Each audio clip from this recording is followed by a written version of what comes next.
Everyone, we're sitting down today with Jordan Russell, part owner of Bespoke Barbershop and a young dad like myself. Just feel the nerves a wee bit. Yeah. And that can't work out whether it's nerves or excitement. Yeah. Oh God, No, that's different gravy, mate. But it's just that I think he kind of went from not doing too much to just I'm running Africa. Yeah. You're better off staying in education. Going to uni. Getting your qualifications. Nah, uni was never in sights for me. Right. Never in the sights. We baby probably understood it. Gets a bit hard, no, having kids in a business, it is hard, as you know. And so Neeson packed up a tools. He went till the wee barbers actually that I came from. You can sort of relax. The height of the pandemic's gone. Yeah. We're doing well now, thanks to the pandemic, I believe. Still to this day. I remember saying, I'm not just going to be a barber, I'm going to own shops like that. And I remember and being like, oh, dead on JR. If I told you that I had more money, maybe going into the shop, or if I told you that I had more money 2 years ago, you probably wouldn't believe me. Well, I'm telling you now that it's true. Everyone, we're sitting down today with Jordan Russell, part owner of Bespoke Barbershop and a young dad like myself, and we're going to touch on things like that. But Jordan's just signed up for a charity marathon. Isn't that correct? That's right. What's the charity marathon for, Jordan? The charity is Tammy. The name of it's Tammy, so TAMHI. It's just a wee local North Belfast. They're expanding, like they're heard all over Belfast and further afield, but I know it's based in North Belfast, very close to my house, and they're just a mental health charity that's just doing a lot of groundwork. Made a lot of work they're doing. When's the marathon then? It's a week from the day, so it's the countdown is on. But yeah, like I say, there's a week to go. I'm starting to feel the nerves a wee bit. Yeah. And that can't work out whether it's nerves or excitement. Probably a bit of both. To be honest, but probably a wee bit of both. Yeah. But the lads at Tammy, they just came. One of the fellas came and says, "Look, are you doing it for anyone?" And I says, "For myself." And he says, "No, like, are you raising funds?" And I says, "I didn't really think about it, to be honest. This all started as a bit of a joke and a bet." And he says, "Well, look, why don't you do it for us?" And up until then, I'd probably run 4 mile in the past couple of years. Right. And there was probably the longest I'd run in maybe 2 years. And I signed up to this marathon, and I was like, you know what? See, if I decide I'm going to donate money, or people are going to donate money for me, it will hold me accountable. So, we ran 20 mile 2 weeks ago, and 26 in a week's time. So, I have a wee nagging injury at the minute in my knee, but we'll be alright. You'll be okay. You'll fight for it. I'll have to. So, were you in the barbershop or something, and someone kind of kept you going, I'll do a fucking marathon? The way I came about, a client of mine comes in every week, and good crack, and you'll know who he is. And he came in to me on the Saturday, and I can't remember, a bit of a joke in a slag, and probably me saying like, "Oh, I'd love to do one," and him saying like, "You wouldn't hack it," or whatever. And I was like, "Sure, look, Mom, we'll book it now." And sat down, booked it, 50 quid or something, booked it, and that was it. And I think there was like 12 weeks left to go, so I've really got this like by the skin of my teeth. Like it's been tight. It's been a hard 12 weeks. Like you know who you're reminding me of right now, just because you've went from like 0 to 100. Have you seen Ross Cook?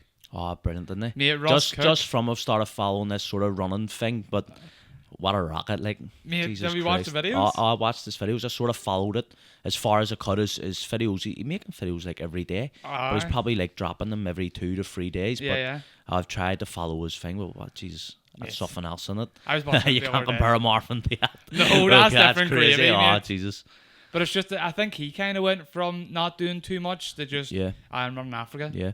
Well, I think what he said, I seen a thing, and he says he had lost so much weight in the first 3 months of his thing, so he clearly wasn't doing the miles that he was doing on a daily basis as a training, because he said he lost so much weight in the first 3 months before his sponsors came on board and got him going. You know what I mean? So how did you get into it? Because I have a little book.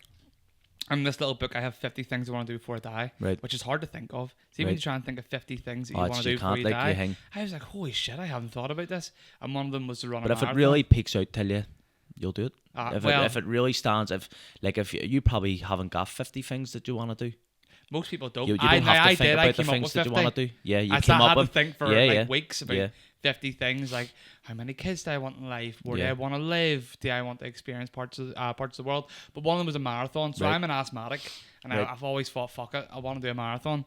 And just hearing you do this now, I'm like, how the fuck did you actually get started? Like going from running, 5K in the running the marathon, like it's a big difference. Like, see, like I haven't followed no program or nothing. I haven't like I have no coaching. I literally just went on and was like, I've actually just been asking other people like, how much have you done? So lucky enough, my two uncles, one done one 2 years ago, the other done his last year. Yeah. And I've been taking a wee bit of advice of them because they were non-runners as well. So, and I was just like, right, what were you doing? And I think one of them only got up to maybe 18 mile before their big day, and he says the rest will carry you through. Both of them were successful. They hadn't run one before and they both finished it. You know what I mean? So, like, you have to take advice of someone who's been there and done that. No, you can't take advice from someone that hasn't. Yeah. So, I just really took some advice from him and some other boys that have done a couple of them, and most of them I couldn't keep up with. But like if someone says, "Hey, listen, if you can get the 20 mile a couple of weeks out, you're all right. You're the last 6 mile, like the atmosphere and stuff will carry you through it, so you'll be able to get through it." So I was like, right, no problem, man, I'll take your word for it. So I've done the 20. Alright, I didn't really heal very well from it. My knees and my legs, my feet have been in agony, but I reckon the 26 will be done on the day. On the adrenaline and seeing people, your family and all is going to be standing there waiting on you. I know I'll get it done on the day. Like if I have to walk, I have to walk, but I sort of have a wee thing in my head what I want to do it in, and I'm going to try and go for it. Happy days, so man. Why not? You know what I mean? Exciting times. Yeah. Right, well, let's go back to kind of the bespoke stuff and like the business that you're in now. Yeah. So you started off fresh out of school. Did you go right into barbering fresh out of school, or...? I actually started cutting hair before I finished school. Shut up. So it came... I actually, for someone that didn't do very well in school, that didn't really cope in school, I actually stayed on and done 6th and upper 6th. So now, partly because the teachers told me, I got along with a few of the teachers, and they were saying, listen, stay on, because you don't know what you want to be. You're better off staying in education, going to uni, getting your qualifications. Uni was never in sights for me. Right, okay. Never in the sights for me. But stay on, do your qualifications while you don't know what you're doing, because luckily enough, I've got a few. I think I've got 6 maybe or 7 GCSEs, stuff like that there. But I've never needed them. But I would advise everybody, if they're spending their time, use it wisely. You know what I mean? I knuckled down in my last couple of years of school and tried to get them, but so basically what age was I when I started? I think I might have been 17 when I started doing a wee course. Some girl brought us on. I think it was a 8-week training course. Was that through school or? No, just in the area. No, it was a wee community centre, and the girl took I think it was an 8-week, and I think you got a diploma or something at the end of it. You got a certificate anyway at the end of it, and I remember getting it, and a big fella, Paul James Family Barbers. That was the name of the shop. It's closed now. It's thing. He just approached me and says, "Listen, like, sit there. If you want to come down, I'll teach you what you need to know. 8 weeks, you get a certificate. You know nothing about cutting hair. You don't like all like thanks to the girl that taught me. But you weren't when you go into a barbershop. That's when you learn how to cut hair. You know what I mean? You don't learn. Tax have got a lot better recently. My tack was run by a hairdresser as well, who could bring me so far. Who taught me a good bit about cutting hair, but you only go so far, and she'd admitted that to me. But I actually, what happened was I started off as a Saturday in Paul James, and I think it became I sort of knew in 6th year, like, look, I'm not going to go no further with education. I'm not going to go to uni. I'm not going to work jobs that you sort of can't. Any job that I believed in that you could learn in school, I wasn't going to be none of them. And you know what I mean? I always sort of knew that I was going to be my own boss from a young age, and it was like I wasn't getting the career advice that I needed in school. You know what I mean? I needed to find that outside. So what happened was Saturday I started working in the barbers, right? And I think I was 18. It was actually the week before my 18th birthday. Full time in the barbers? What is it? Full time at 18? Just a Saturday. Just a Saturday. Right. So I was still at school. So it was just a Saturday at the barbers. And now most people start tack when they're like 16. I didn't start tack until I was 18. which I nearly get knocked back on my first day again. That, but so yes, I was cutting hair from I was 17, just a week before I turned 18, and doing the Saturdays, and then what had happened is Paul would have says, tell you, look, I got my car on the road on my 18th birthday, and Paul would have says, tell me, look, like, we're busy here. I would say it was 3 o'clock on a Friday, and the barbers was open to 7, there's 6 or 7, and he just says, any chance you can come in? I'd have been like, yes, no problem. So in Paul's, it was good. I loved it. I loved the way we worked. It was black shoes, black trousers. Oh, it was a real uniform too? But black shirt. You know, sometimes maybe Paul done a couple of charity events and he had like a red t-shirt with all the donation stuff on that you got away before. But normally I just wore a black shirt, black trousers. So fell in lovely because I used to race home from school, pull my school uniform off, just the top end of my school uniform, the black shirt on, and away back into the barbers, you know what I mean? Yeah. And the Thursday night then became too, that the Thursday night was a late night, so some of the lads that were busy on Fridays would have come in the Thursday, and so I would have come in then sometimes on Thursday nights, and that's sort of just where it all happened. Then I went to tack, so like I says... So you were already cutting hair in a barbershop, then went to the tack?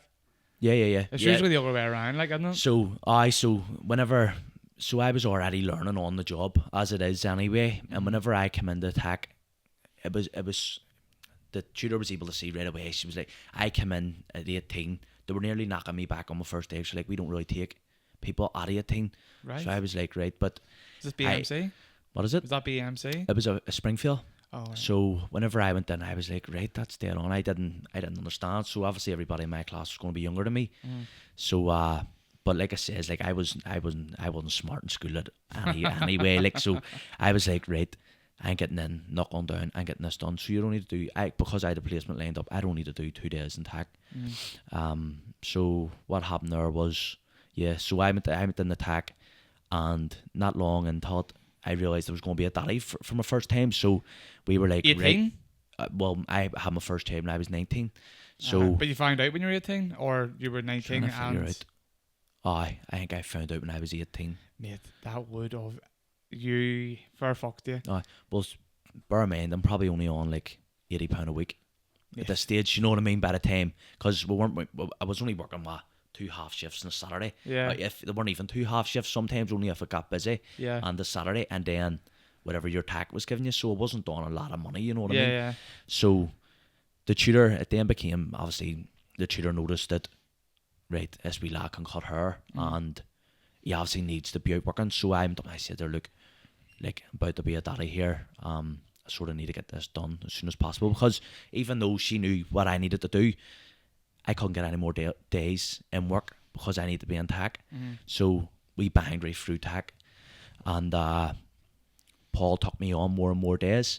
Then just what happened was so working more and more days, and Paul would have rung me now again. Like I say, even whenever I was in school, and says, look here, the shop's busy, I need you. Like, no problem.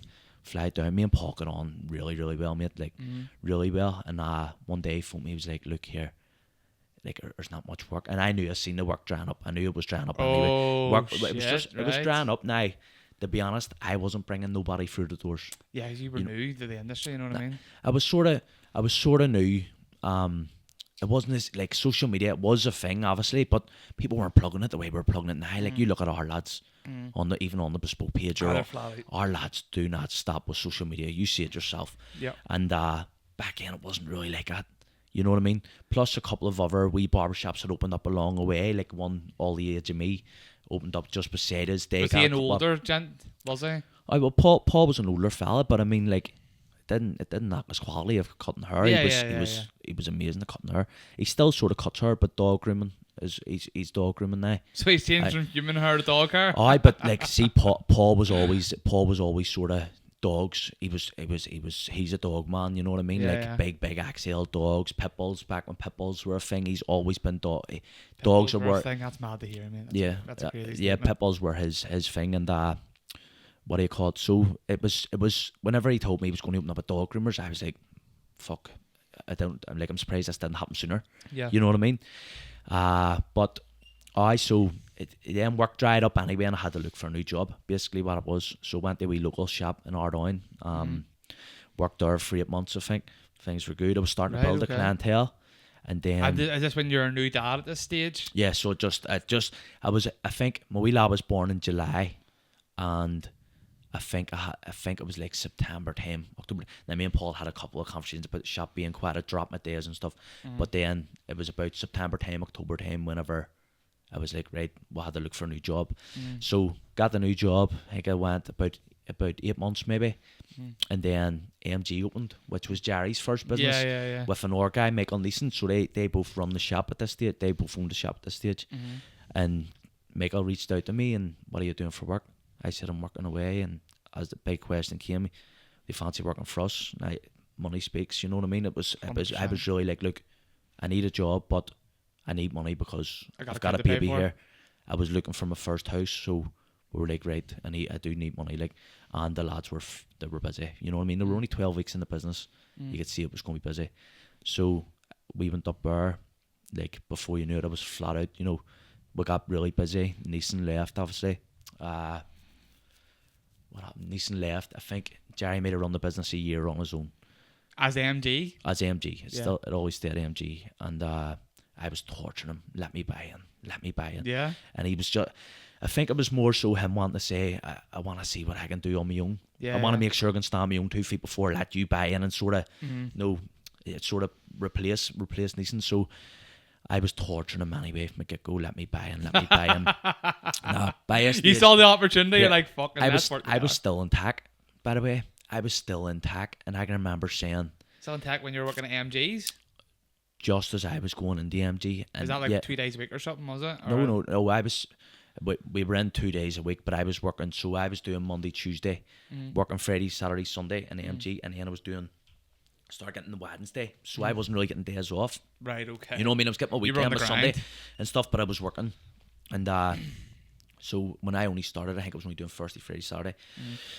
And I remember going into my tech tutor and being like, listen, I've got a job here, but like, and I'm going to be a barber. I don't want to be looked at as if I'm a junior. I want to be on the ground full time. I need the money. Like, I was actually sort of in the thing as like, what am I getting? Am I going to get this qualification? Because I didn't know, like, no one had asked me for the qualification yet. You know what I mean? But I was like to myself, right, am I better off getting this qualification here, or am I better off leaving now and just being a full-time barber? And that was, and I remember my tutor worked with me. She was great. She understood my situation. And I remember saying, look, I know you have a baby. I know you need to make money. You're only getting £50 a week in here, but you need to be here and you need to get these done. Now, I was coming till the end of it, but I can remember, like, just going up and the thing, and I says, whatever you do, just don't call out till the barbers. I was like, cause I don't want anybody knowing I still have a tax tutor. So there's no shame in it. You know what I mean? Like, but in my head, I was like, I need a full-time job now. Like, 3 days a week isn't cutting this no more. I need to be working full-time. So she was like to me, well, look, you work with me, I work with you, and you need to just be in here and get this paperwork done and get your haircuts done. I need to see you doing. It was like beards, mustache. I need to see you doing these. I need to get you. You need to get ticked off basically. So before you know it, I was tack was completely finished then, and but I was already on to my third place of work by a stage, and Jerry and Neeson would have been the first place I worked without knowing that I was actually still at tack. So it lasted a couple of months. Then before you knew it, obviously I got busy. I got really busy.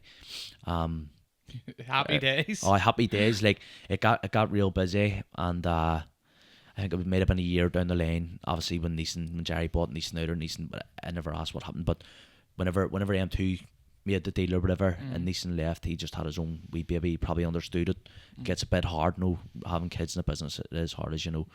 And so Neeson packed up the tools. He went till the wee barbers actually that I came from. So he did. So had a transfer. Now he tried. He did summer transfer window. He had, but he had a few jobs before that there. But that's where he finds himself now. But what do you call it? So then what happened was Jerry run the business then on his own for I think it was a year. But the only reason it really stopped was because of COVID. So then you came me asking him to buy in, and that was really like right, what is he going to let me here? And he was adamant, no, like, look, let me do this. Maybe down the lane you might get it, but let me do this. So I was like, right, okay, we'll see. Then it was in around Christmas time. A lot of things had happened, and no friends and stuff had passed and stuff like that. And I can remember we were just coming into COVID, and I remember just after going through a bit of a shit time, like it was a hard time. I remember sitting down thinking to myself, right, I need something that's going to keep me busy here. And I bear in mind, this is like I say, I had my child, I had my own house at this stage, and I was like, right, I've had a few challenges and I've beat them, but they ever just feel like you're in a rut. Yeah. I was doing really well in work. I was busy. Nothing was sort of changing. It was all staying the same. I was working the same day as the same hours. I wasn't getting any more benefits. I was just as busy the same time round. And I remember after going through a bit of a shit time over the Christmas period, I remember thinking to myself, I'm going to open a shop this year. Yeah. And I can remember having it in my head. I was like, this is going to be the year. I'm going to open a shop. And I remember going to Jerry, and I remember saying, listen, like, I'm always on it. Like, I'd rather be honest. And I was just like, look, I know you've got another shop lined up, because our shop was getting knocked down. I was like, I know you've got this other shop lined up. And he was like, yes, and you're going to come, you're going to manage it. I was like, no.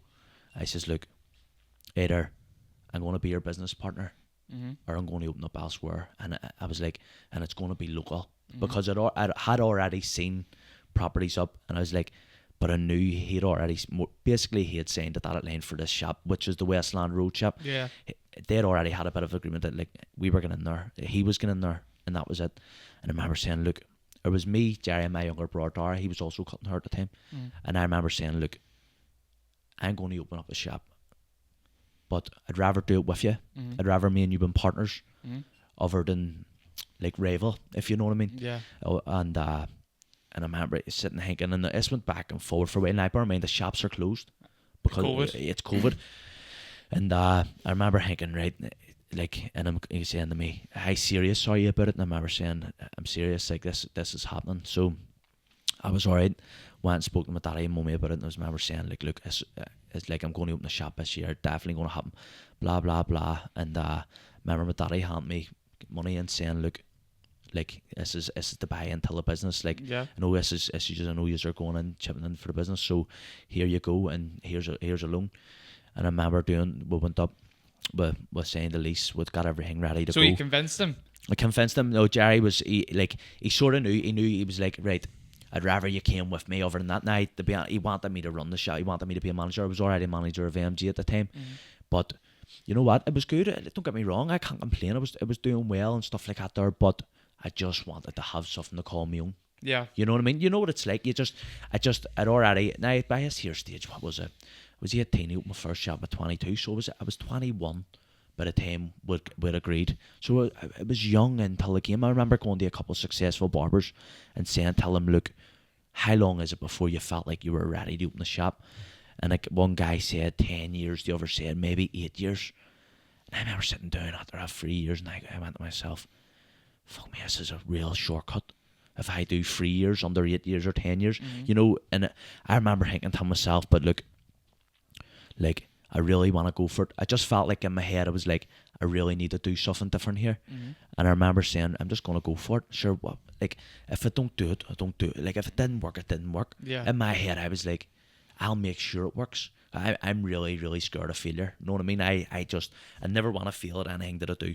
And I remember thinking, I've got all the clients come with me. I know nothing about running a business. And I remember me and Jerry sitting down, Jerry saying, JR, I know there's a lot goes into running the business. It makes a big, big difference from cutting hair. And I remember saying, I'm willing to learn.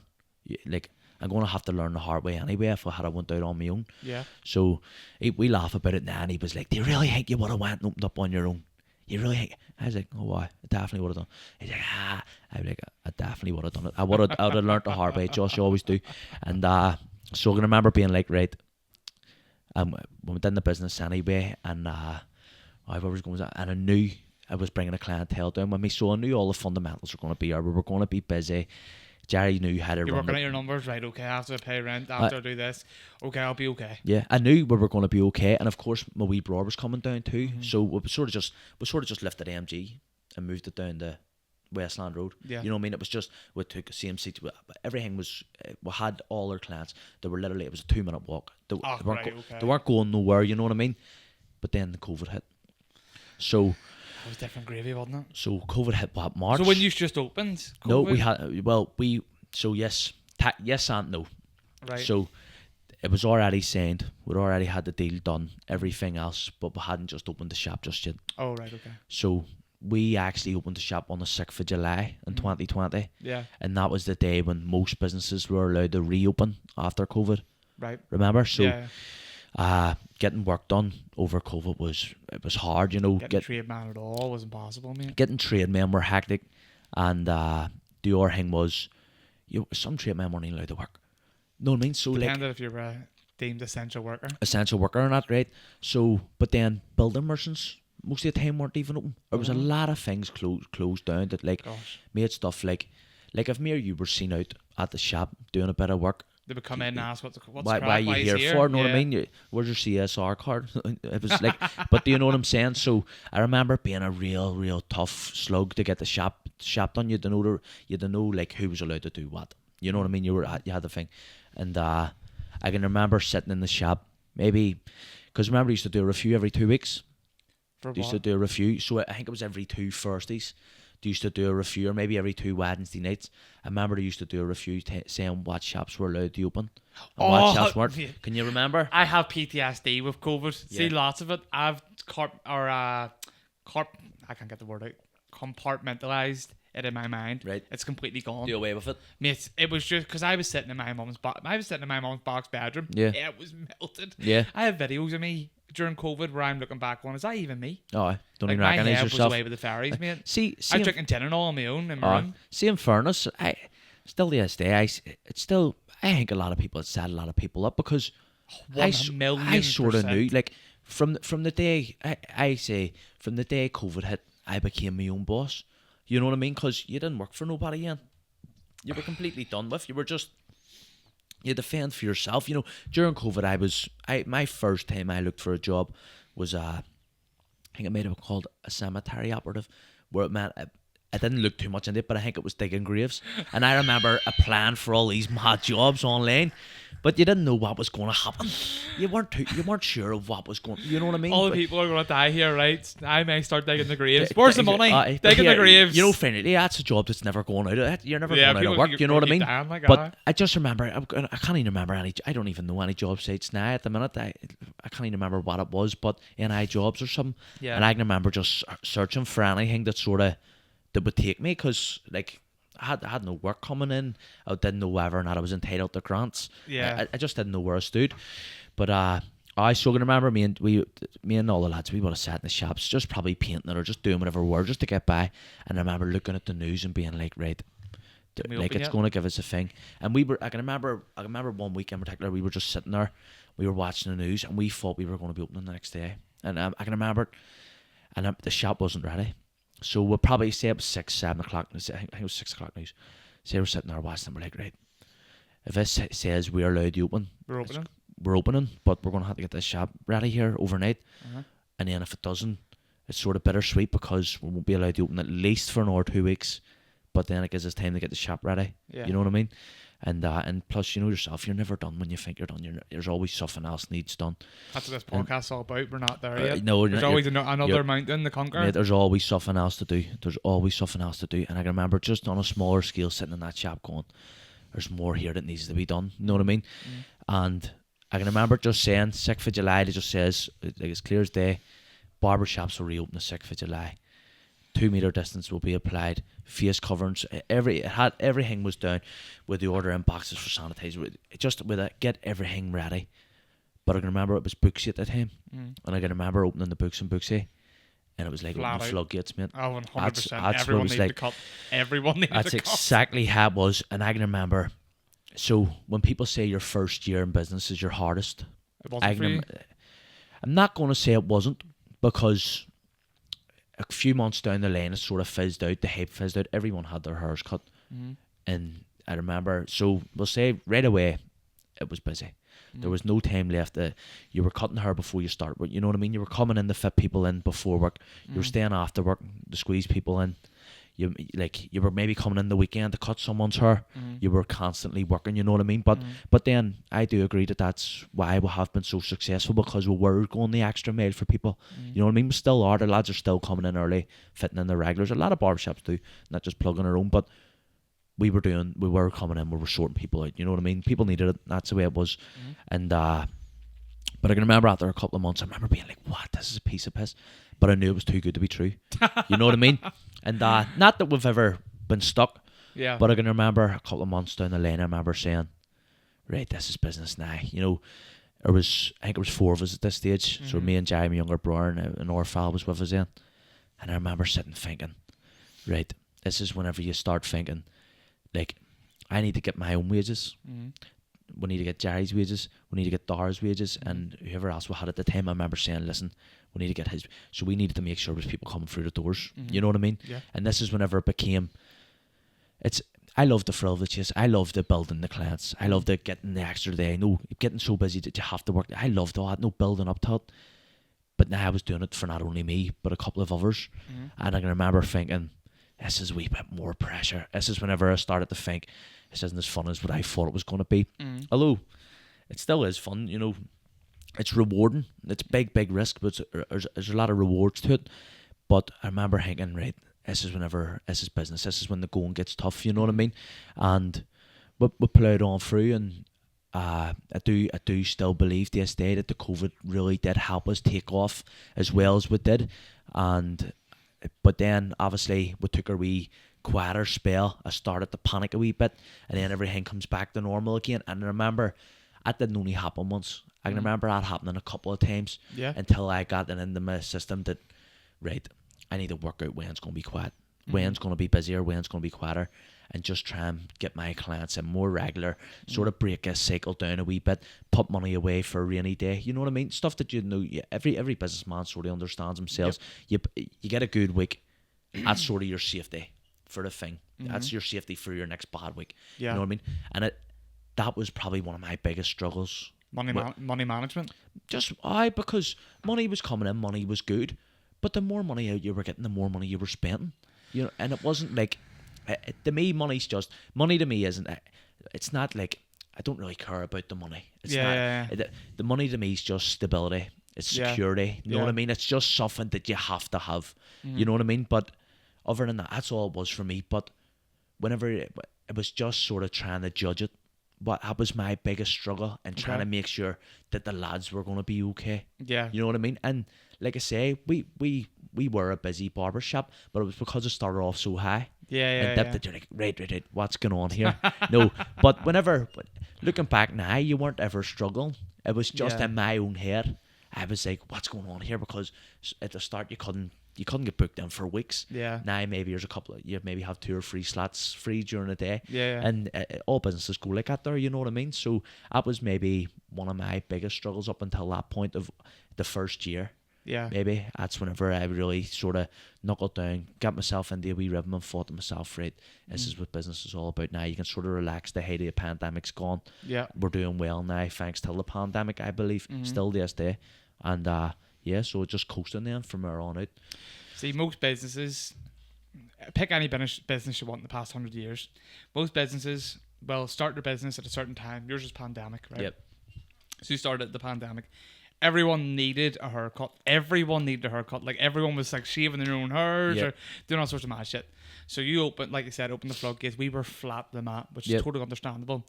So what a lot of businesses will do, right, this is our normality. Yep. So you think that's normality. That's not normality. Yep. That's an abnormality because of the market. The market needed your product or service, more than ever. Yep. So you need to constantly innovate. So there'll come times where, let's say, one of your shops, let's say someone opens up 2 doors down. Yeah. That's a major problem. How you fix that is by innovating. Yeah. And there's only 2 things in any business. Pick any business you want. There's only 2 things. There's sales, there's marketing, and there's operations. Yep. So if your operations is running the actual business. Yeah. So For you, it'll be cutting hair, making sure the lads are trained, and making sure that we're constantly, improving the customer experience. That'll be the operations. The sales would be making sure that you actually get paid and that your money's right and you're able to upsell or downsell. And then the marketing, I help you a little bit with that, but the marketing is making sure that people know your name. If people know your name and know what you do, that's half the battle. And then obviously they hear good reviews about you and then they come and try it. So most businesses stop one of these things. Either their operations, aka their business, they either start going cheap on things or they've worse quality or whatever, which kind of can destroy the business. When they get too comfortable. Or the sales side, they don't charge enough money. And when it doesn't matter what you do, if you don't charge enough money, you're fucked. Because you have no money for a rainy day. You have no money to buy new tools or whatever so that you continue to be at the top of your game. And then the marketing, if no one hears about you, who's going to come in? No one's going to buy. It's not like in the 90s where it was all word of mouth, you know what I mean? It's too much competitors. But sure, look at all the businesses in the 90s. How many are still existing? Barely any. Because there's one, so at some point, the ones that didn't change with time. Somebody goes like this, we've done this here like this here for 15 years and it's worked for us so far, and then they'll lose money and they'll lose some more money, and then 6 months they're still losing money, and then they go, we're fucked. Before you know it, you have to close. They'll maybe have a wee nest egg and they go, we're shutting down right now, so I still have my nest egg. That's what they all do. So don't ever fall in that trap of thinking this is how things have always worked. And it has to be the same. There's not a mission. I've even found that going back to the shops, obviously we were just over 2 years in business, so it was July. And I bear in mind, whenever I say about it going quiet as well, we did still get some more spells of COVID. So there was a time whenever I think it was closed for maybe a month and then maybe 6 weeks. There was times when the shop still had to close. So technically speaking, we would really only be in business 4 years come July here, right? Okay. But there was a few months in between them where the shops were closed again. You know what I mean? So whenever we were speaking about when we went into the second shop, it was a whole new level. So the unit popped up in Glengormley. Strange had happened. Me and Jerry viewed a shop in Glengormley, and it was for us. So we liked it. It wasn't an ideal location, but it was a good unit. And afterwards, after seeing it, I drove down the road, pulled in at the diesel station, pulled in to get some diesel, and bumped into a fella who's now our landlord in the Glengormley shop. And he says to me, "What has you up here?" I remember saying to him, "Look, we're few units in Glengormley. We're thinking about expanding. You know, this is where Jerry's from, and he always wishes to have a shop up here. I've got one down where I'm from. No, it's a 5-minute walk from my house. This is a couple of minutes from his house." I says, and he wants to come up here. And I remember saying, "Oh, right. And that's definitely what you're thinking about." I remember saying, yeah, it's definitely going to happen. Now, this was the second shop. You know what I mean? That's the one on the Hightown Road. And it was just so clear we got knocked back from, and I'm a big believer. I believe everything happens for a reason. You know what I mean? Yeah, big fate. And I remember Jerry texted me and saying someone else got that unit. I was like, right, shit, it wasn't for us. No, I mean, if it's for you, it won't pass you. No, that was the way I remember thinking. But then the fella that I was talking to in the petrol station texts me and says, "I have a unit here on the Hightown Road. If you are willing to come and view it." We went and viewed it. Suited us right down till the T. Was exactly where we wanted it. You've seen it. It's huge. It's enough space for a barbershop. You know what I mean? And I remember being like, this was for us. Like, there's no way that I bumped into him at the petrol station. To tell him that I was up viewing a shop that I really wanted. For him to turn around and text me a couple of weeks down the lane, or maybe months down the lane, and say, "Here, look, I have a shop here." Now, we probably could have had that shop going in July. But because obviously of renovating and stuff, it was an old building, a lot of stuff needed done. We got it open in September. So we hadn't even really been 2 years in business, if you talk about the breaks we got. So then that was another challenge. That was a new challenge for us, because whole new clientele to get in. Whole new clientele, but not only that, we only had one barber, and it was Jerry at that stage. So now, don't get me wrong, we picked up lads as we were getting going, but no one wants a job if the shop's not even there yet. So you can understand whenever says we were like, right, Jerry says, you more or less sent me up and just said build a team, and I was like, it worked. You know what I mean? It did work, but it was squeaky bum time. You know what I mean? We went up where there was no COVID coming off the back. We weren't coming off the back of COVID to help us. There wasn't a demand. You know what I mean? It was just here's a new barber shop. We're doing really, really well. Our haircuts are great. Our social medias are on fire. we have to do well, you know what I mean? Mm-hmm. And luckily enough, Jerry went up, would picked up a lot of great guys, and the whole thing just took off again. Maiden it took off as fast as what Westland took off. Still, I believe that was just due to COVID, but this was then, we're expanding now, you know what I mean? And this is the nitty gritty. This is whenever things don't take off as fast, and we have to really sort of play it out. We're constantly attacking new areas, you know what I mean? You're walking about, handing out leaflets. You're getting the lads to go in and speak to all the local shops and stuff, just to try and draw in their who's their clients and who they're sort of, even the workers, just trying to draw people and just trying to get anybody into the shop, because then we're like, then they'll spread the word too with us, you know what I mean? And that was really, I don't think just being in Westland alone that stress ever became bad, you know what I mean? It was always like, there was two of us there to work Westland out, and I remember being like, things, it was smooth sailing, you know, even though like we spoke about the quieter spots and all, but it was smooth. It was, you knew what you were doing, you got used to it. Then whenever it was right, we're separating the shops, you're going up, bringing it down here, this is something else, you know what I mean? And that's whenever the stress sort of kicked in. We were both trying to get the shops up and going, and like I say, you have 2 rents to pay now, 2 rates to pay, and I remember it being tight, you know. I remember it being like, fuck, this is hard, you know, and stressful. But like I say, you stand out the test of time, and now both shops are doing well, and now we're on to the same thing here with City Centre, which is like, this is a whole new avenue, you know what I mean? This is like, even though like people looking on the outside looking in, it's going to be like, what different is it? It's an old barbershop. You're like, I know, but it's not, you know. This is something like that we've been really looking forward to. This is a real big risk for us, you know what I mean? Like, everything we have goes into this. And I remember being like, whenever as you know yourself, it's been a long hard process. It's been 9 months in the making, trying to get the shop. And I think up until now, I think this is probably one of the most exciting, but one of the most nerve-wracking shops opening. Even though your first shop, when we opened up Westland, I remember it was one of your proud moments in life. You know what I mean? After having your kids, this shop was one of the shutter, and you're going, how the fuck? How did this happen? You know what I mean? Like, because to me, it was just an idea that I had sitting one day thinking to myself, look, I'm going to open a shop. Like, if I sat this time 4 years ago, if I had sat and thought to myself, or even say 5 years ago, before I even started looking into, if you had told me I was going to have 3 barbershops successful, I'd be like, nah, I'd laugh at it. You know what I mean? And it was, because like I say, I didn't do great in school, and in school they have you taught that you need to do good in school to do good in life, and I didn't do good in school. No, like I say, I got the qualification, but it wasn't really. It was hard. It was hard for me. School. I always struggled with challenges. I always struggled with tasks. So if I even had a thought in I wouldn't have been able to take myself serious. Yeah. You know what I mean? Now, in saying that, there, I remember saying to a friend in school, whenever I flashback, there was a real good barbershop running in Belfast at the time, and the 2 shops, the real busy shops. And I can remember saying to my mate at the time, he'd probably not even remember, but I remember turning around and I said to him, I'm going to be like Emmons. I remember saying I want to be a barber, and I remember saying, tell me, why be a barber? No, I mean, and I remember saying, I'm not just going to be a barber, I'm going to own shops like that. And I remember and being like, oh, dead on, JR. That's not going to happen. Know what I mean? Because I was always the joker and the class clown. And I remember being like, but I can remember being like, it's sort of, even at that now, I don't really think about it an awful lot, but whenever I repeated what I just says to you, it sort of came back on me, it dawned on me that I can remember saying that to him. And I was saying, oh, dead on, that's, no, I mean, you're not going to do that there. And I think subconsciously on my mind, I've always been like, I just want to do that there now. You know what I mean? But even after, like, years later, when I was starting to think about opening my first shop, like, as much as you always want to do well and everybody plans on opening a shop, to me it was just opening a shop. I wanted to open a shop. That was it. Yeah.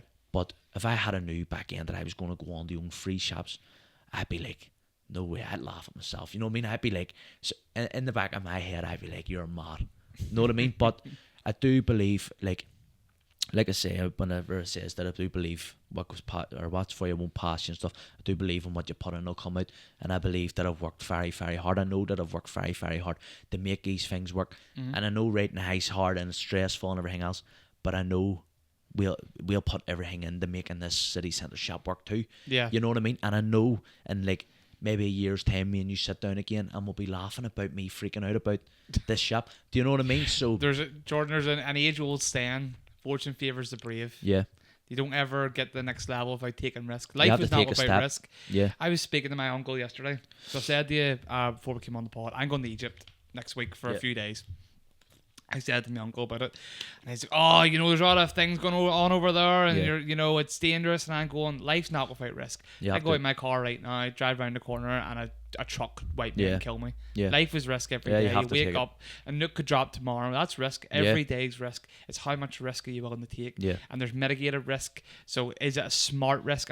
Is the rewards worth the jump? Yeah, it has to be calculated.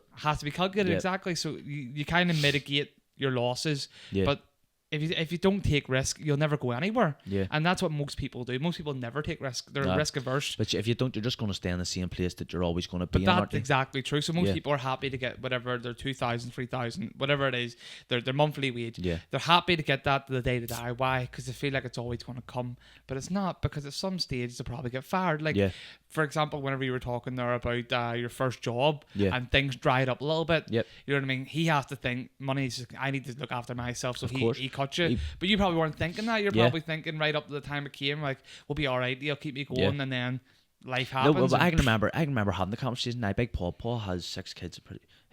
Paul has 6 kids, and I remember sitting thinking.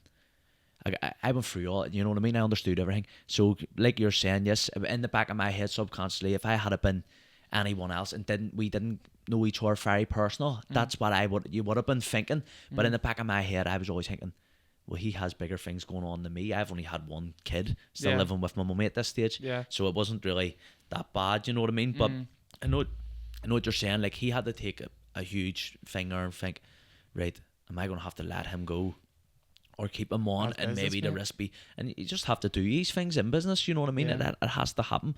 But like you says, like, this is the way I look at everything, right?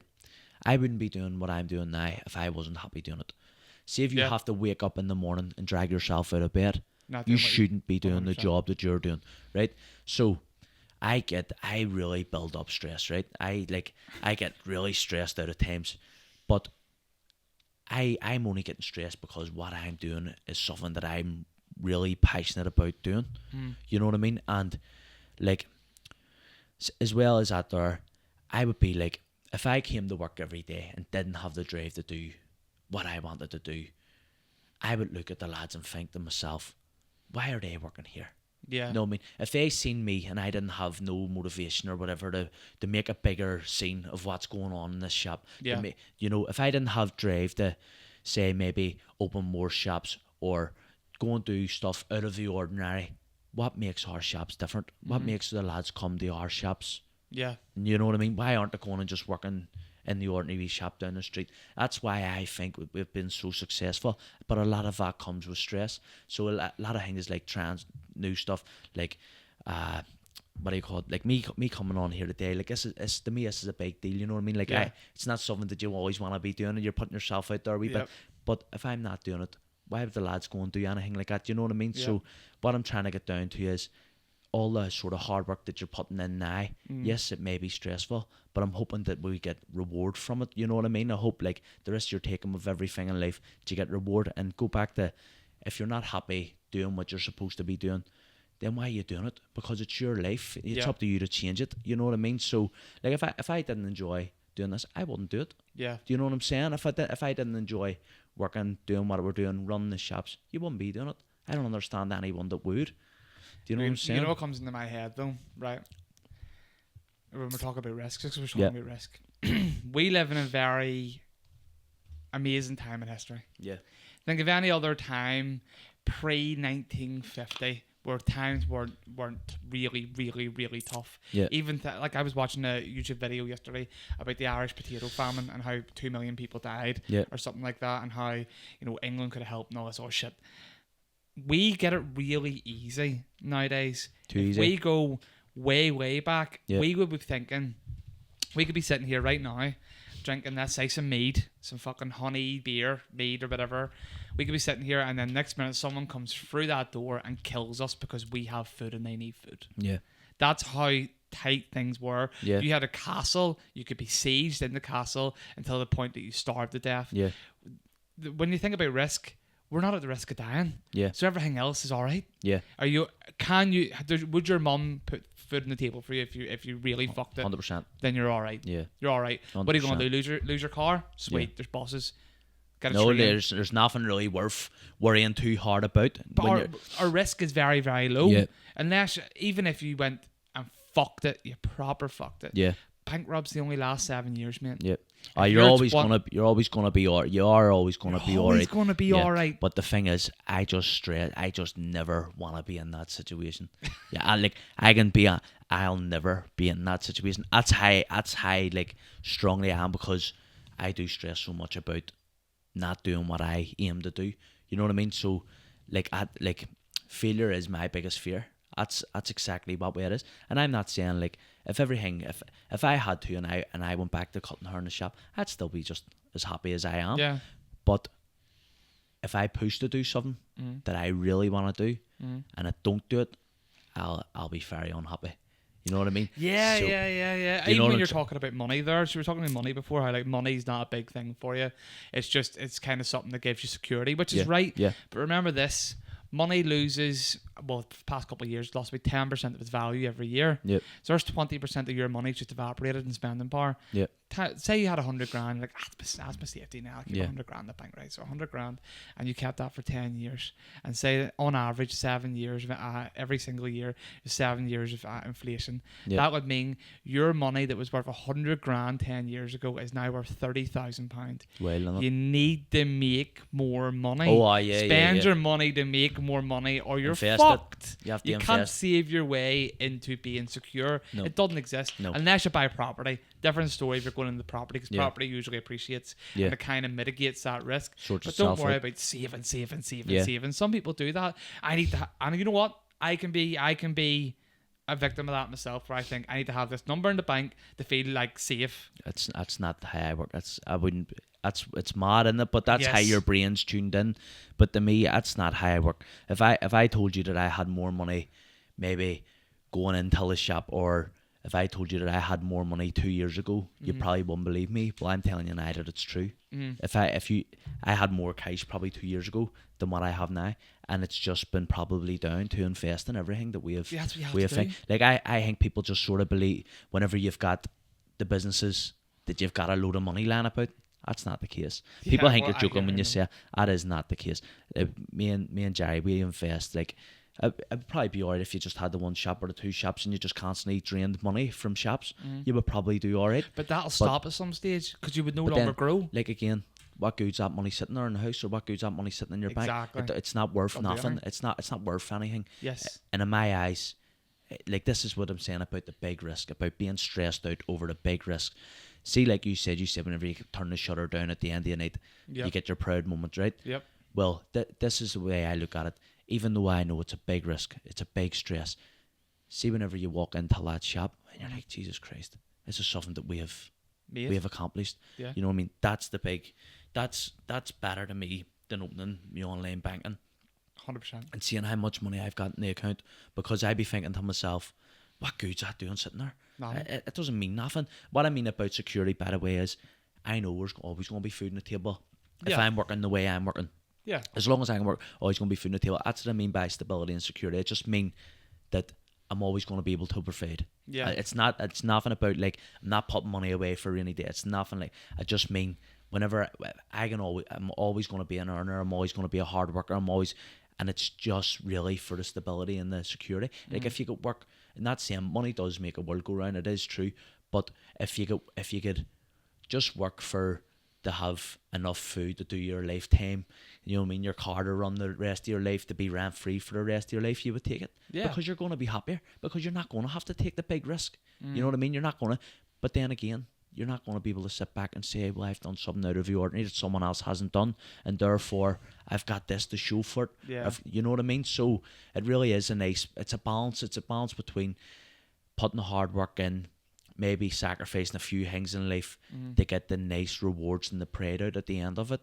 Do you know what I mean? Well, I'm a big believer that men need to have a meaning. Whatever that is, if your meaning is to better your situation or to better your family situation or so that you can provide for your children, you need to have a meaning. So see, if I have my car paid for, my house paid for, everything sorted, I would struggle to get up every day. Yeah. I'd be like, I don't need to do any of this. 100%. I need to have the fire at my arse to be like, I need to go do this. I believe that, see the way you're saying there about life being too easy with the legacy of famine and all, if it had been back in the famine. Yeah. I do believe that you need to set yourself challenges just your whole way through life. Like, I've never really struggled with mental health. It's never been a thing like that, but a lot of people do. And I think a good way to tackle that there is by setting yourself challenges, because like I say, opening the city centre shop in 2024 was one of the biggest thing I had in my mind. You said you had things of what you want to do, but 50 things of what you want to do for a day. When I started off a year, I wrote down a number of things that I wanted to do and what order I wanted to do them in, and that had to happen in 2024, and the city centre shop was at the top of it. And then the marathon became, after the thing, the marathon became one, and I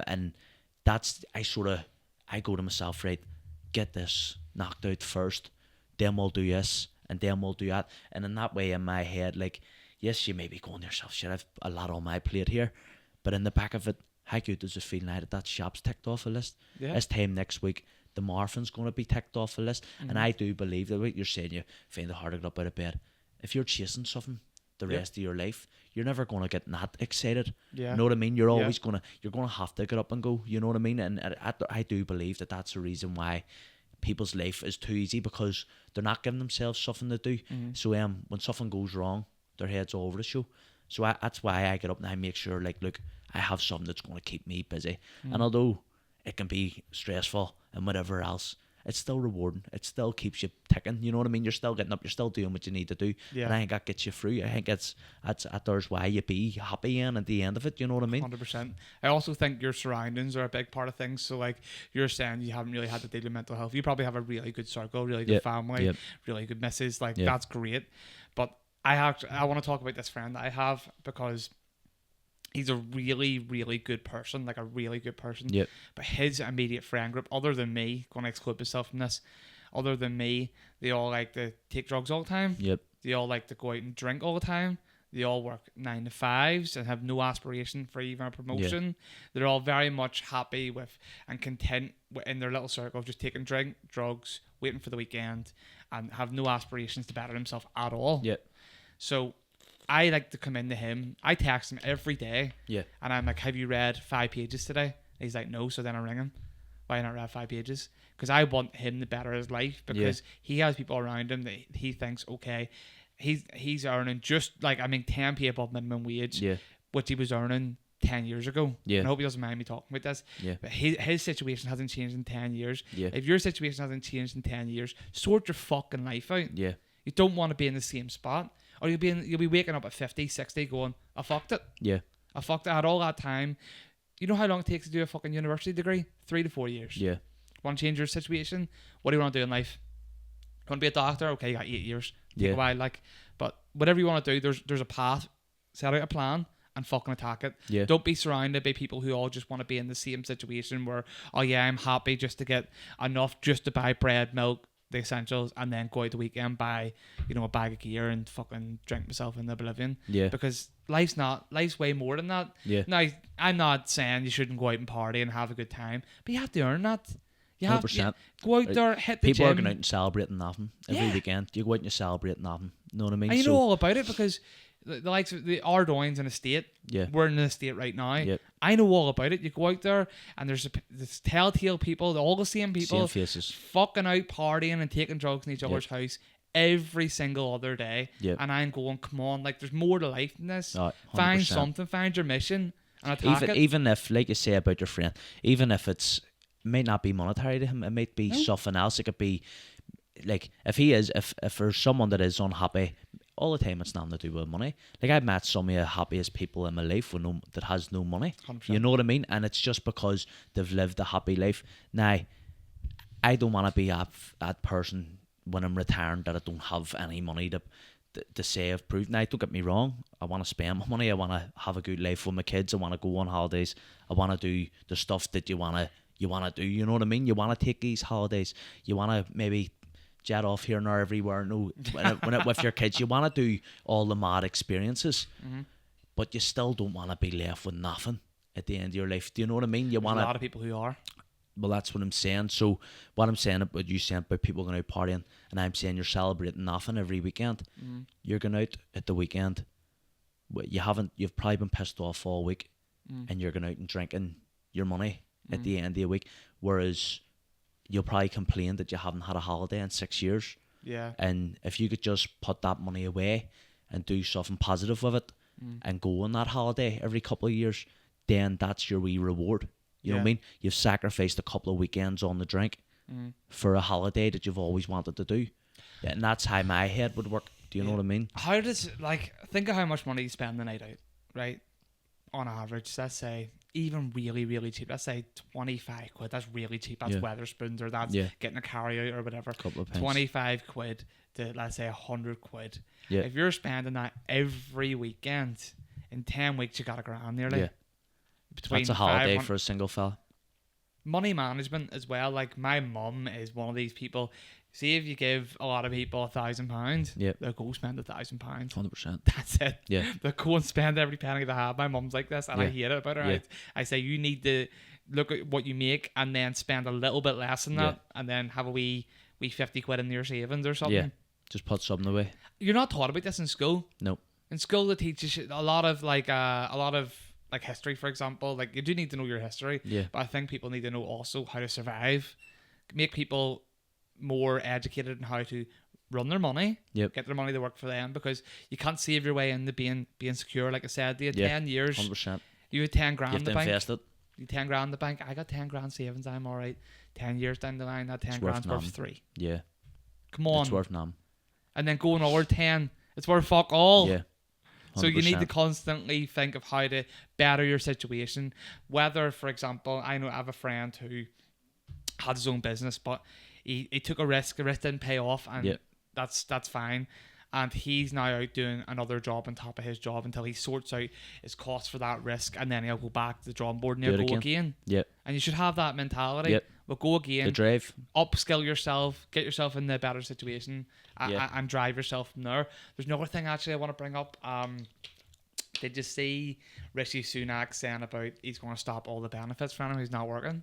I do not watch the news. Do you not? Do not watch the news. I've only seen that. I'm not a mainstream guy, but I've seen that. Haven't a clue. My mate mentioned it to me last night. What happened? So Rishi Sunak has said that anybody who's long-term unemployed but could potentially work in any capacity, like whether that be part-time or whatever, if they do not work, and you know who, when we're talking about, like I said, our Doyne or around here, there's people who are like that who'll just never work a day in their life. Just won't work. Just won't work. Yeah. No matter what. 100%. He's going to cut the benefits. Now, I'm of the opinion that yes, people should be working. Yeah. If you can work, you should be working. If you're capable of working. But these types of individuals, no matter what you do, will not work. So you know what they're going to do?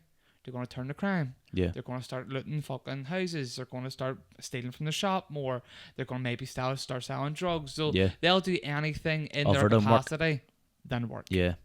Well, that's just the mainstream now, and that it's just the route people are going down. You know what I mean? It's because they don't have education. Half your kids don't have education. Drop out of school, just know that they can go on the brew. So why would you want to drive for if you know you're just going to get paid to do nothing? Yeah. You know what I mean? So what makes you... Who wants to get up every day and think to themselves, now, this has never been my sort of thoughts, but I know people that are.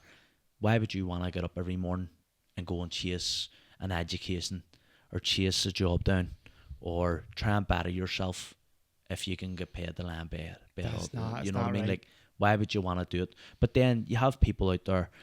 It sounds so mad what I'm about to say, because it's a wee bit, it can be contradictory, you know what I mean? It can be, so I believe that you can have one of your best work ethics and be unemployed. You know what I mean? And whenever I say that, I mean, like, take my mummy, for example, right? She had 4 boys growing up. Now, I come from a really good family, you know what I mean? Like, it was a really, like, people always call it, like, old-fashioned. My daddy always worked. He was always in work. My mummy... We woke up in the morning, like I said, it was 4 boys. Our breakfast was always there, ready to go. So she would have been up well before us. Our breakfast was there. Our uniforms were laid out. we got off to school, you know what I mean, whether she walked us to school or we had to go to a bus stop, as we got older to go to secondary school, that as we were away, the house would have been getting cleaned, everything would have been getting done, and by the time we get back, our dinners would have been ready, our clothes for going out that night would have been ready. If we were going to boxing or football or Gaelic or anything, she would have had her stuff ready to go. Yeah. And if someone tries to tell me that that's not work ethic, I'll argue till the grave that is. That's not the same though. That is a job. Yeah, that's a job in itself. Yeah. You know what I mean? And tell me this, would you rather go to work or would you rather do all that? Because I know fine well I'd rather go to work than sit and get the house. As a man, 1,000,000%. I'll do. Georgia 100%. Knows all about this. So Georgia works full time and I work obviously full time, if not more. Yeah. And I want to get in a position where she'll just work. She'll be in the house most days, so she's going to do 1 day a week and work, and then be mostly at home. Because I'm not built like that. Yep. Like I would much rather work to 12 o'clock at night doing my thing than like running the house. Yeah. Which is maybe horrible to say, but she's an operator at it. Where I'm slow and lazy and fucking I can't be arsed doing this. Oh, you can't be annoyed doing it. Yeah. And it doesn't pay you. Yeah. It doesn't pay you to do work in the house. But do you understand, would you agree with me on what I say, that that's a work ethic in 100%. Itself? Because I think a lot of people wouldn't be able to understand that there. So see, if I was to say, if someone says to me, where do you take your work ethic from? I would say it would be my mummy and my daddy. Yeah. Even though my mummy's unemployed, my mummy's got one of the best work ethics that ever. And even though now we're like, my mummy has my daughter at the minute for me to come up and do this here. Yeah. So even though like we're all grown up, she still hasn't stopped. Do you know what I mean? Yeah. And it's just, I do really strongly believe that, and the work ethic, it does drive on until your kids. I think your kids can see it. I understood that growing up, that my mummy didn't work, but like, look at the stuff gets done around this house. Do you know what I mean? But that's a real traditional way of how things 100%. How things were. But that's the thing. It is traditional. It's seen as old school in some places that the man goes out to work. That's not life now. Like Jay and Raina's mummy works too. Like she's on work at the minute. She's a care. She works in a care home. So like both of us would work, you know what I mean? So our kids go to breakfast club because we don't actually have the time to get up and give them thing and get to work. That doesn't happen in our house. So our my wee man goes to breakfast club and the daughter goes to creche and stuff like that there. Now that doesn't mean that it's wrong, you know what I mean? Like I loved it the way my mummy done it, but we just didn't have the time to do that there. And to be honest, it's easier for me to bring him to breakfast club to make sure that he gets a breakfast. You pay for the breakfast club, you make sure he gets the breakfast that he needs to get him on through his day. Well, and from my mummy's standpoint, she would have had 4 of us with breakfast out on the table every morning. Imagine that. You know what I mean? That is hard work. All our clothes all ironed, all ready to go every morning. That's hard work, mate. Do you know what I mean? So that's where I believe, like, you have to see. Whenever Sunak or whatever, I haven't looked into it. I hate politics. I don't watch anything to do with it. I don't watch the news. I don't think.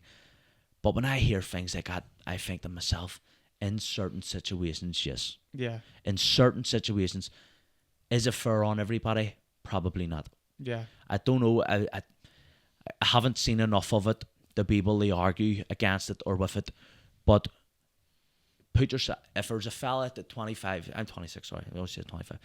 If there's a fella 26 years of age, same age as me, is capable of me, mentally stable like me, and physically okay like me, why should he not be working? 100%. And my mum, mate, has 6 kids and done the exact same thing as what you mentioned there. It's so I know ethic. I've been there, done that. Fucking, I couldn't do it. Going to school, mum. You're fucking going to school. I couldn't do it.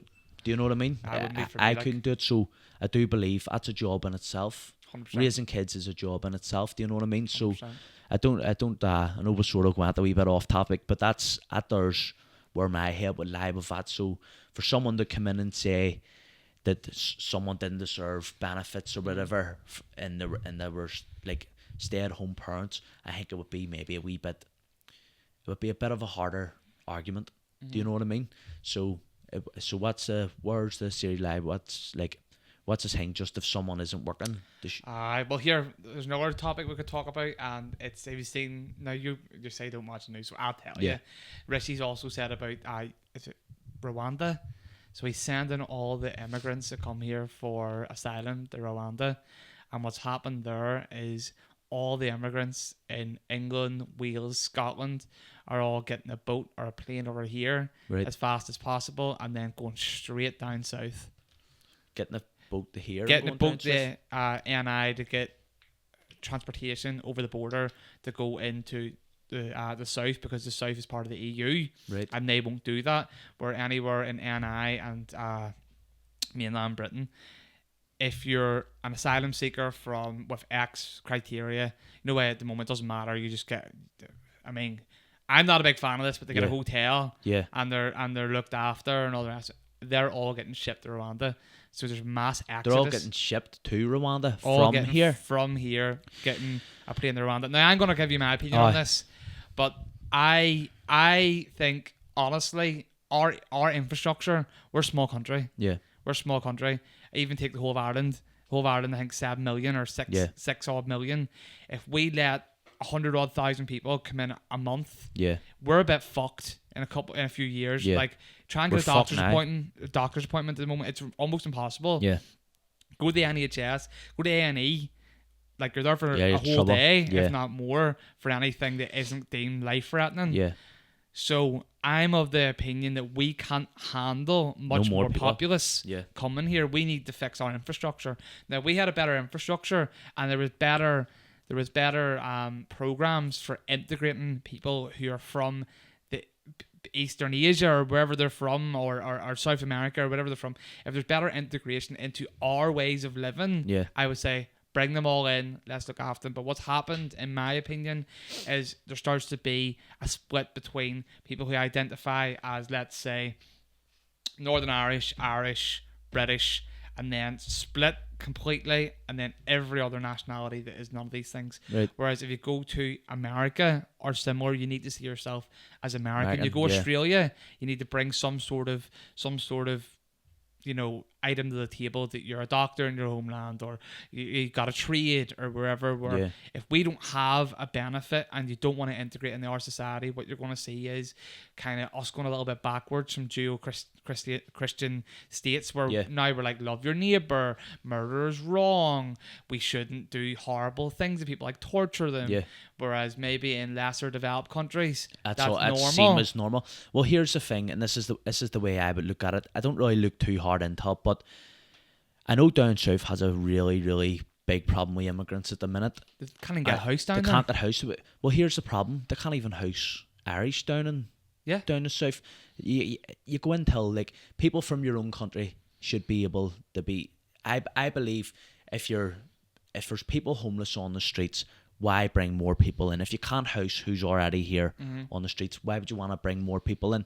But then the problem is too, if Sunak or whatever, if he's hanging about shipping people over to Rwanda, you're not really fixing the problem. You're only picking it up from somewhere and dropping it off somewhere else. You're not really fixing. And now, yes, you're fixing the issues here, but it's Rwanda's problem, man. You know what I mean? It's not really solving anything, is it? Can you solve that problem? I don't know.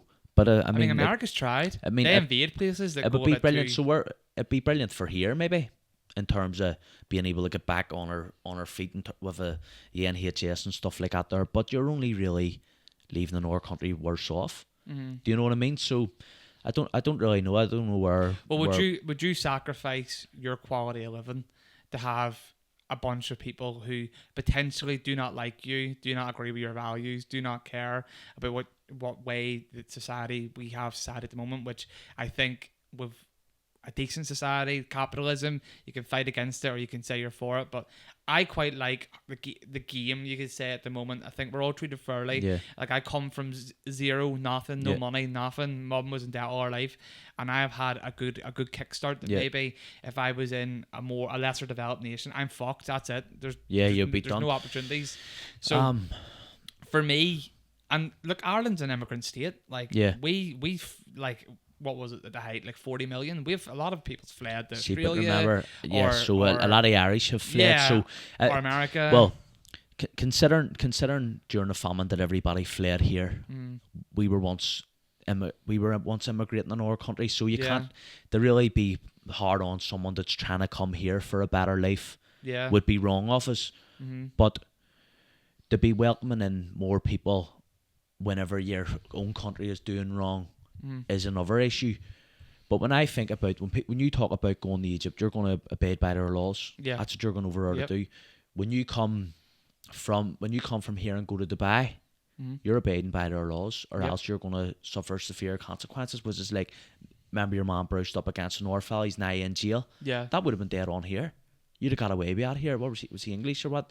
He brushed up against the guy in the bar, and he's in Dubai now he's in jail. Yeah, he's in jail. I can't remember. You can have a check up on it, but that's fair over that doesn't happen over there. So when you go, if there's people coming from here, and like you said, lesser developed countries, they need to be going by our law. 100%. Do you know what I mean? But they don't want to. Well, that's the problem. They don't. But here's the thing. And if you do, by the way, and you're listening to this, I'm all for it. Yeah. You want to come here? I've met some lovely people from other countries. Yes. You know what I mean? Like, absolutely. I have a Syrian friend who fled war. Yeah. To come here. Yeah. In search of a better life. Probably loves it here. Loves it here. Happiest people you'll ever meet. A really nice family. I'm sure over our life was really tough. So they fled here. I think it's like 7 years ago or whatever. And just before war actually got really bad over there, they came to here. And you can see just how grateful they are. Yeah. Just to be here. So in certain circumstances, now they obey by the laws and everything's done by the book. Like, they're better than most of our own. Sometimes their own are the worst. There's another thing. But if they come here and they obey by the laws, then why shouldn't it be here? Do you know what I'm saying? I'm all grand for that.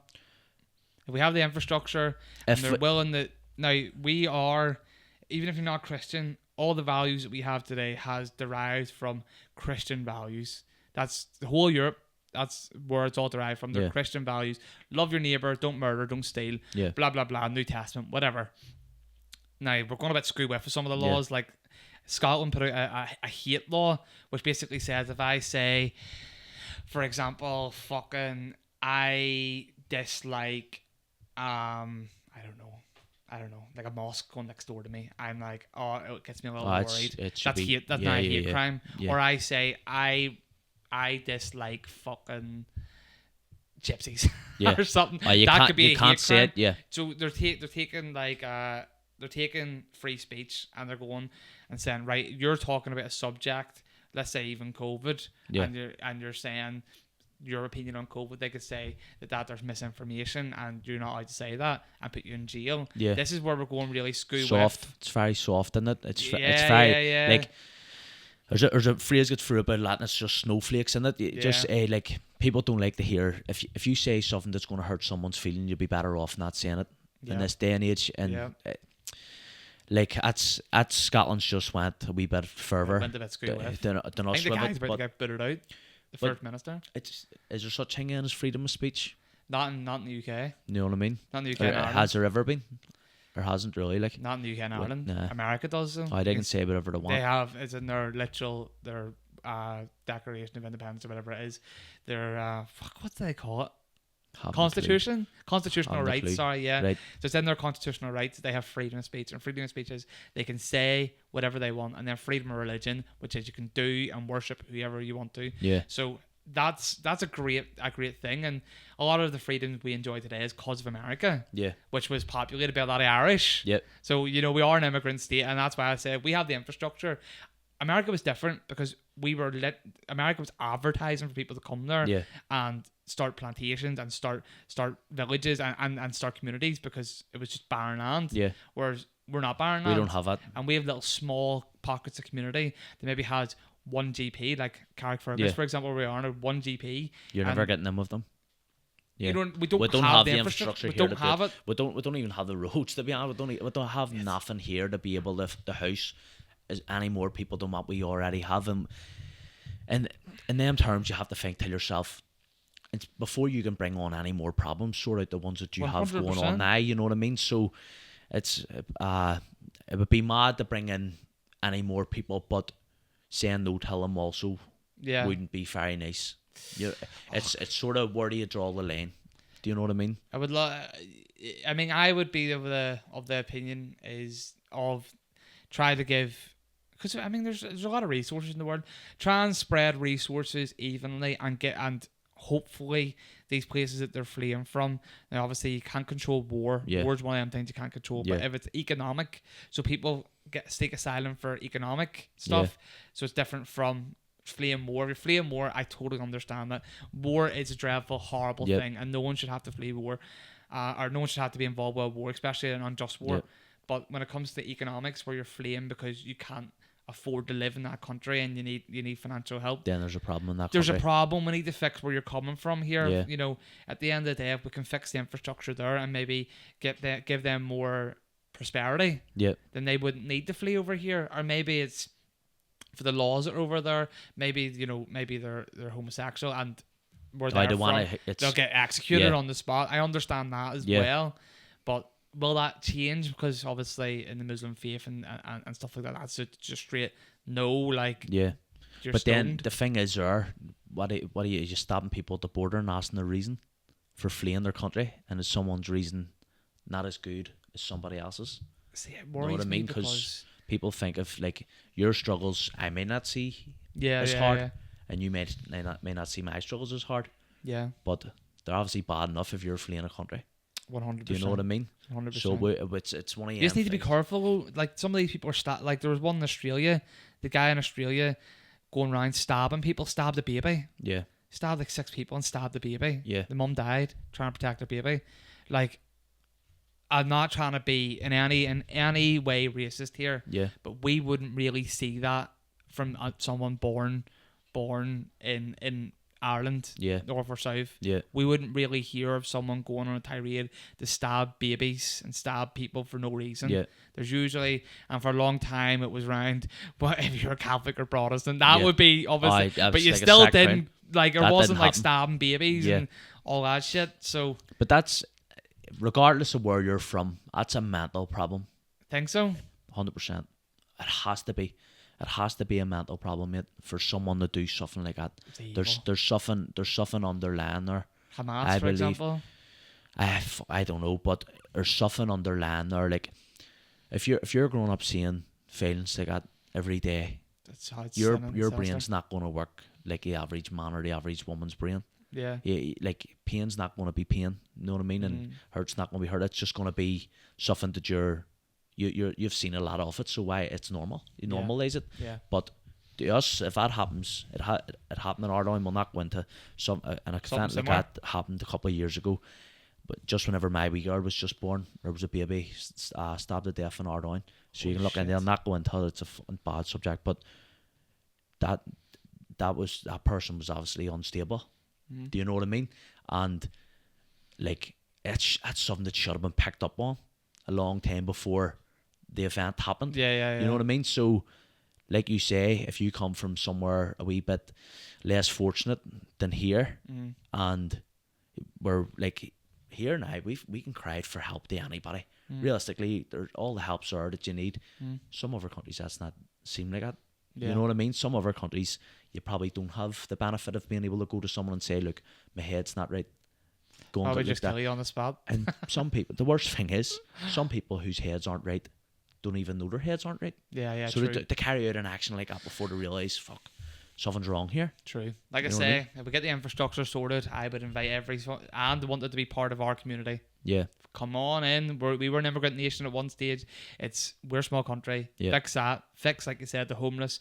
Fix the GPs. Fix the hospitals. Because at the minute, like, it's almost impossible if you're sick to get in your GP. 100%. Unless you ring them 130 times. Oh, 100%.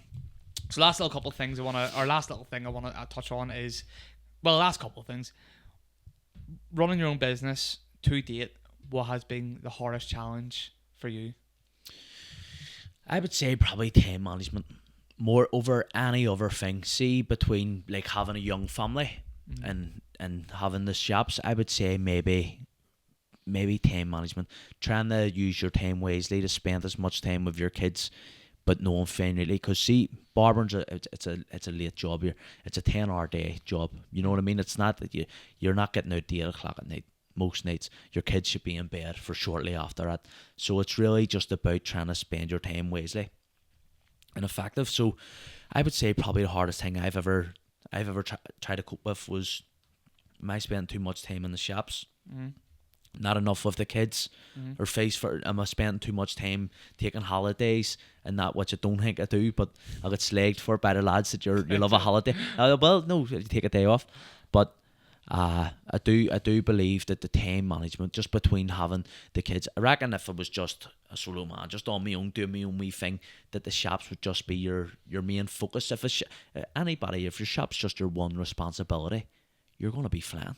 Yeah. That you have all the time in the world to do whatever you want. I love doing it.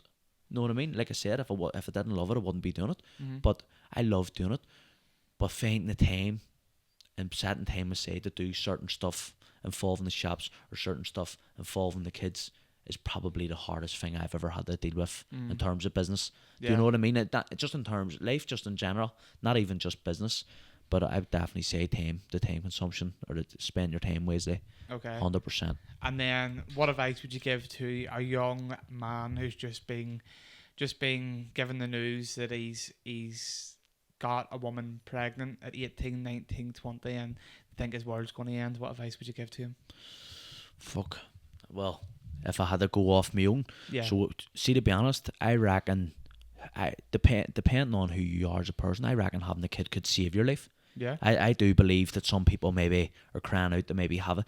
Like I say, when I was 19, we're all out drinking, know what I mean, partying, you're doing what you're doing. Like when I found out at 18, all my mates were mad, know what I mean? We were all out. We were constantly out for a couple of days, having a laugh, doing stuff that normal kids do. But whenever I don't take drugs, I rarely ever drink. I don't even smoke. You know, I don't gamble. I don't have any sort of bad habits that way. I haven't had a drink in 5 months. Like, I do believe if I didn't have kids by now, maybe life would be different. I wouldn't like to think it would be worse. I wouldn't like to think it would be like, I couldn't imagine it being as good, but I wouldn't like to think I'd be fucking flat out on drugs or flat out on the drink. Wouldn't like to think of myself like that.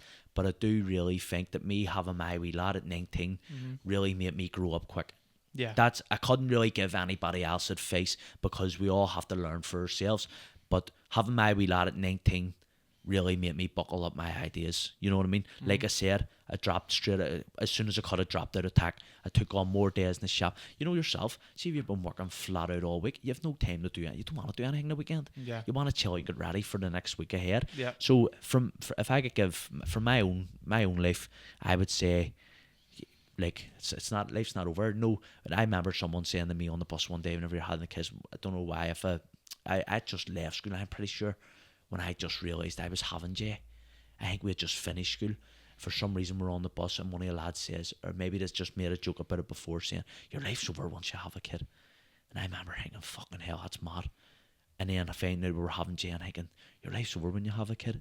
And going, realistically, it's not, like, you know what I mean? You've brought this fucking lovely wee thing into the world and you have to look after it now, and life's just completely changed, you know what I mean? Your responsibilities are now, someone's watching you, so you have to be careful where you put your feet, you know what I mean? And yeah. I do believe 18, 19, I just think you've just got more time to spend with your kids, and you'll even meet your grandkids. And nothing against that, I do believe, like, I've got friends that are 40 and they're only starting a family, and in my eyes it seems very late for me, but in their eyes they've enjoyed a cracking life. They've been on holidays, lived in other countries, done a lot of things that I haven't done yet.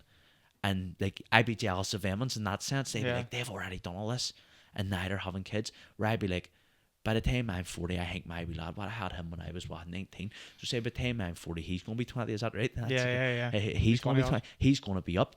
You know what I mean? My wee girl's going to be 16, whatever it is. By the time I'm 40, sure, my kids are basically up, and then I can live my life. So I don't think your life's over by any stretch. Whenever what age did you have your first kid at? Me, I was 20. What's she now? She's nearly... I was 26. 26. So I had my second wee girl when I was 24. You know what I mean? So of similar age, and you do believe you've got all the energy in the world to put your time into your kids. You're going to see them for longer. And I do believe as well, especially now, how much life's changed, how much, like, kids are changing, like, times are going on. And 40 years or 50 years between you and your kids, or 30 years even, is a hell of a difference. Yeah. You know what I mean? Where the closer down, I'm not telling anybody to have kids at 18, because that's not proper advice, you know what I mean? But what I'm saying is, if you've got your head on your shoulders, you've got a fucking job, a full-time job, you've got yourself, you're stable, you've stability in your life, and you're about to have a kid, well for you. Yeah.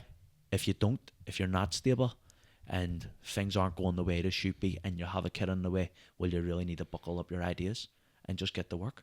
You know what I mean? Get stuff sorted out. So the advice is, if you're going to be a dad, young, buckle up, think your ideas. Buckle up your ideas. You'll be all right. 100%. Right. Okay. You have, in my opinion. What do you think about that? I think 100%.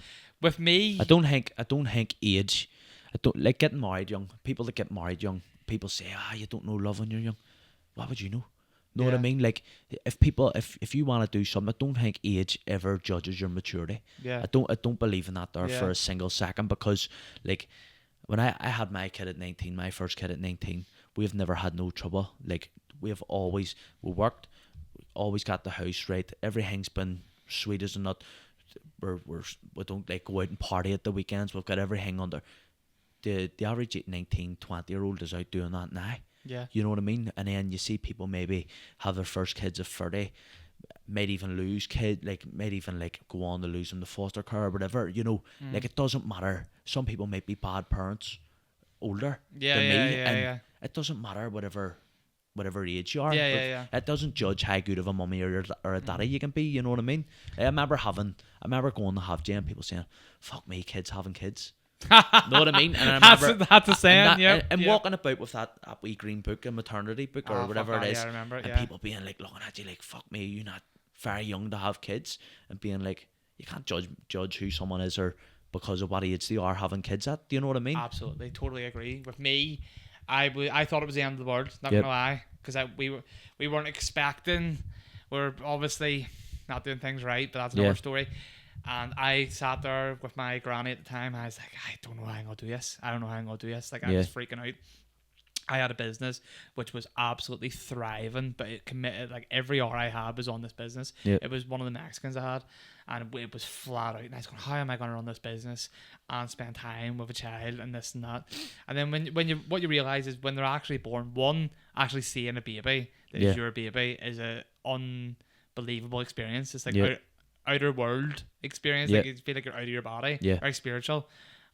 Oh, you don't really experience that feeling. There's nothing I can even compare to like watching your child be born. Nothing. 100%. There's nothing that can compare to.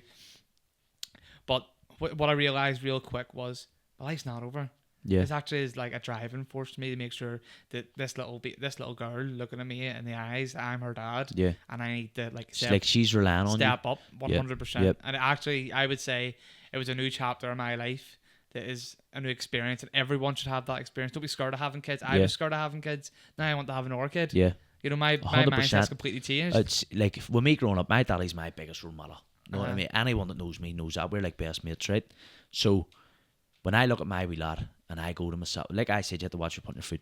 You really have to be careful. In my eyes, for me, I have to really be careful what I'm doing. Because I know my wee lad's going to be watching everything that I'm doing. And I hope that he looks to me the way I look at my daddy. I'd still go to my daddy for face, and I'm 26. Do you know what I mean? So I would like to think that my wee lad will look up to me like that and follow what I'm doing. And like I say, not taking drugs, not drinking, you know, the odd beer here and there. But I'm not saying that he doesn't, like, whenever I was 18, no, you were going out and drinking, no, you were going to nightclubs, you're doing that. You have to have a life. But I'm just trying to say is, like, try and actually find your feet earlier on, because it will set you up for a good life. So I really hope that my two kids will look up to me and their mummy, who's also brilliant at what she does, and think to herself, like, look, we want to be like Emmons. Do you know what I mean? And not go off the rails and not do mad stuff, and just be fucking genuine nice people. Do you know what I'm saying? So I think it was me seeing my daddy growing up that made me go to myself, right, he's going to be watching me like that, so I have to be really responsible here and mature so that he's not going to go nuts. You know what I mean? And I do believe it has a big impact on your life, just who your peers are, in a sense. So that's where my head's at anyway. 100%. Well, the last little nugget before we finish up here is, if you were, again, a young person, young man or woman who was going to start their business, what advice could you give them? Honestly, I would say go for it. See if you already have the idea of something that you want to do. Like I say, I didn't think 4 or 5 years ago that I'd have free shops by now. Alright, it just sort of happens, right? It's just, you put in what you get out. So, you get out what you put in, whatever way you want to say it. But I would say, if you already have the idea in your head and you know that you want to do it regardless, what's stopping you? You know what I mean? Like, why not just go for it? Because are you going to go ahead and just work in a job for the next couple of years in hopes that you've done that? Because I know me, like I say, I'm shit scared of failure, right? Shit scared of failure. I always like to make sure it's not going to happen to me. But I would like to know that I tried something. I don't want to be the man sitting in a bar at the end of his life thinking, why the fuck I had done this or done that. I just want to give everything a go. You know what I mean? And right now, I would say you've all the opportunities in the world to go and do something.